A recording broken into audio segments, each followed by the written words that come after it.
שלום לכם, ערב טוב. משהו אחר, לפני כחודש, זוכרים, פנתה מדונה למעריציה וביקשה מהם שלא להאזין לשירים שדלפו לרשת. אז היום, אחרי חקירה בינלאומית, נעצר חשוד, והוא ישראלי, בן 39 מתל אביב, והוא חשוד שפרץ למחשבים של כמה אומנים בינלאומיים וסחר בהם באינטרנט. שלום לך, כתבנו לענייני משטרה משה נוסבאום. אהלן. אז איך זה מגיע? על פי החשד כמובן, עבריין אינטרנט ישראלי למחשב של מדונה. נשמע די מופרך, אני חושב, בערך כמו האפשרות המופרכת שאני אדבר על מדונה. אבל עובדה שזה קורה, וזה מתחיל כבר לפני כחודשיים, כאשר מתפרסם המידע על כך ש3 שירים מהאלבום של מדונה הודלפו לרשת האינטרנט. אחר כך התברר שכל האלבום החדש דלף.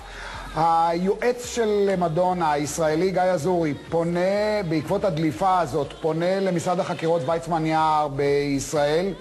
בעקבות הפנייה הזאת נשלח חוקר ישראלי לשם, לארצות הברית, לביתה של הזמרת הידועה, בבדיקה לא מסובכת במיוחד של המחשבים של מדונה. מתברר לחוקר הישראלי שמקור הפריצה הוא בתל אביב, בישראל, בתל אביב. בדיקה מהירה כאן בארץ, שוב, עדיין בידי חוקרים של ויצמן יער, מאתרת את הבית שבו מתגורר חשוד. בשלב הזה החקירה עוברת למשטרה, ליחידת הסייבר של להב 433.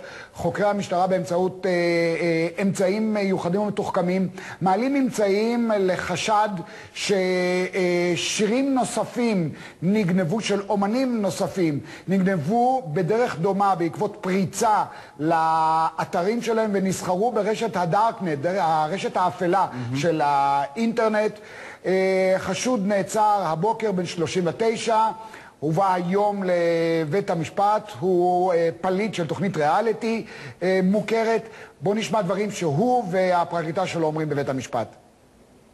מנסים להבין בשביל מה עשית את זה. מה עשית? עשית כלום, תעזבו אותי, די, תעזבו אותי. אז כל החשדות הם לא נכונים? ברור שלא. אז למה זה מסתתר באמת? כי זה מביך. הוא טוען שהוא לא מבין במחשבים, אין לו שום השכלה במחשבים ואין לו שום קשר למה שמייחסים לו. משה, תודה רבה לך.